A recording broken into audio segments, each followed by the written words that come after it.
Welcome to Newsmax TV. I'm Kathleen Walter reporting from the Republican National Convention in Tampa, Florida. With us now is a very special guest, the senior senator from Utah, Senator Orrin. Senator, thanks so much for being with us today. Well, really nice to be with you. Well, we're happy to have you with us. Now, new polls have Barack Obama and Mitt Romney in a virtual tie. What does Mitt Romney need to say to the American public at the Republican National Convention to seal the deal with voters? Well, I think all he has to do is show how he can pull this country out of the economic doldrums that it's in. And we know for another 4 years of Barack Obama, we're going to be over $20 trillion in debt. We'll never pull out of it. It would just about be devastating to this country. As great as it is, it would be very, very difficult for us. So I think all he has to do is just be him. Mitt Romney's a very, very fine, upstanding, decent, honorable person. He's a good family man. His wife is a great human being. The 5 boys are all great human beings as well. I mean, they're the quintessential decent family in this country. And of course, he's been a success at everything he's ever done. Now, what do you make of the negative tone that Barack Obama has set for his campaign? And what is your advice to Mitt Romney and Paul Ryan moving forward in terms of how to deal with that? Well, I'm disappointed in the president, and not so much him as the people around him who are doing this. But they couldn't do it without him, and I don't think the super PACs could do it without him either, and super committees. So I'm disappointed in him, but I think what Mitt has to do is just be himself. Admit that he's successful, that everything he's ever touched has worked out to be pretty doggone good, and admit that he's a very decent, honorable family man, that he loves his wife, he loves his kids, he loves this country. And I think it's starting to come through to people. You know, he's so competent and so well educated and so successful that sometimes people don't identify with that as much as we would like him to. But if you really get to know Mitt Romney like I know him, he's down home, he's a homebody, he is somebody who's given altruistically to every community he's been in. He saved the Winter Olympics. Like I can tell you, we were in terrible shape. Allegations of fraud, mismanagement, even criminal allegations that weren't accurate. We were $400 million in debt. It was a disaster. It looked like it was going to be the biggest eyesore in Olympic history. And then we brought Mitt in. He brought the best financial people in, pulled that thing all out, set up the best Winter Olympics in history. We wound up with a $100 million surplus. Think about that. He took over Massachusetts, one of the most liberal states in the Union. You know, it was in deep difficulty. He had a $3 billion deficit. He paid that all off, balanced the budget each one of 4 years, and got unemployment down to 4.7% from, I think it was 5.6%. You know, you add all that up. This is a guy who gets things done. That's what we need right now. We don't need more of the same, I'll tell you that right now. Senator, your home state of Utah is home to the largest Mormon population in the nation. Mitt Romney becomes our first Mormon presidential nominee. How big of a moment is this for folks back home, and just how should Mitt Romney's Mormonism factor into the campaign? Well, people in the Mormon church are from all walks of life and all different philosophies. We have them from the far left to the far right, and very, very sincere, decent, honorable people. Mormons are distinctly great believers in Christianity and in the New Testament and in Jesus Christ as a personal Savior. And it comes through in the lives that the good Mormons live. And Mitt's a perfect illustration of that.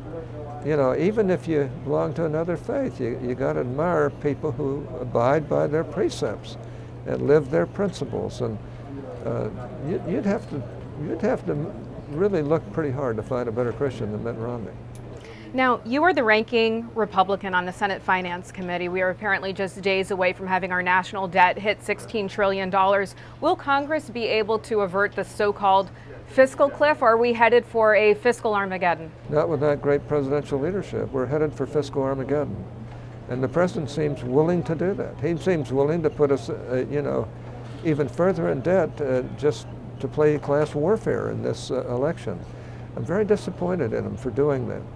It's going to take a person like Mitt Romney to pull us out. His goal would be to come down from the current over 24% spending to GDP ratio that is one of the highest since World War II, when the government had to take over almost everything, to get it down to at least 20%, and to get revenues up to about 18%, where they've 18.5% where they've traditionally been. Mitt knows how to do that, and he. I've got to say, you know, Governor Romney is one of the most exceptional people I've ever met. I know him very well. I'm the only person I think that he's endorsed on public television pre-primary. And I have to say that I respect people who get things done. I respect people who work their butts off. I respect people who are successful in life. I respect people who live their religion. He does that. And he respects other religious beliefs as well. So, you know, I like the president. The president is a charming man. But I've got to tell you, now he's charismatic. But I've got to tell you, he hasn't lived up to the potential that he said he would live up to. And his answer to everything is more federal government, more spending. He actually believes the government has to create the jobs. That's total BS. Senator, what does our economy look like in 2 years if Barack Obama does win re-election? If he wins re-election, we're going to be even more than $16 trillion in debt. I think we're headed towards $20 trillion in debt. We're already, our debt to GDP ratio is 103% right now. It might be higher since I haven't checked for about a number of weeks. But that's, you know, Greece was 150 to GDP. If the President Obama stays, we'll be over 200 to GDP. We'll be worse than Greece. We can't allow that to happen. His philosophy, his economic philosophy is bankrupt. And Mitt, one thing about Mitt, he'll take charge. And he'll really turn things around. And he'll really expect everybody to work together and to do the things that are best in the best interest of our country. And he's a leader. He isn't one of these guys that sits back and hopes that his advisors can tell him what to do. He's going to tell the advisors what to do, and he'll get it done. Senator, do you believe that in the end that the Bush tax cuts will indeed be extended for all income earners? Yes.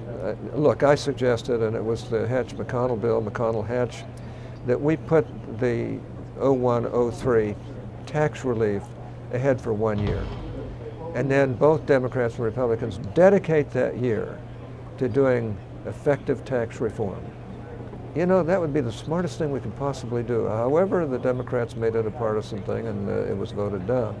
But I think it's going to come to that because back in 2010, the president said, he said that the economy is not good enough to be able to do away with that tax relief, that we needed the tax relief to pull it out of its doldrums. Well, we're in worse shape today than we were in 2010.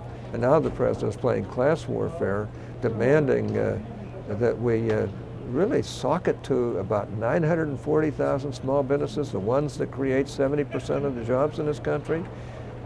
It's crazy. But, you know, it's what appeals to the liberal Democrats in this country who never seem to really think about being fiscally conservative. Senator, last question for you real quickly. Does the GOP win back the Senate this fall? I think we will. It takes a very good race by Mitt Romney. I think Mitt will win. In fact, I'm pretty sure he's going to win. When I look at all the features of what's going on and all the aspects, if Mitt wins, I think we have an excellent chance of taking back the Senate. There are about 12 Democrat seats that are really in play. There are at most probably 3 to 5 Republican seats, and we think we can hold on to all of those, and we might lose one. Is Todd Akin hurting Republicans' chances in the Senate? I don't think so. On the other hand, what he said was really out of line. I think he knows that. He really ought to withdraw and let someone else take the banner at this point because we can win that race.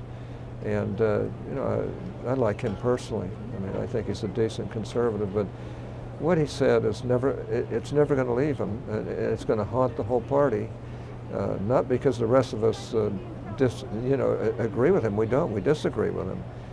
But, you know, he's become a lightning rod in a race that Republicans should win. And it would be best for their party, it'd be best for the country if he withdrew. On the other hand, you know, he's got his own free agency to do whatever he wants to do. And I was very disappointed in his comments. I thought they were not representative of Republican thinking. And however, he's apologized over and over. You know, sooner or later somebody ought to accept his apology. All right, Senator Orrin Hatch, thanks so much for being with us. Thank you. And thank you for watching Newsmax TV.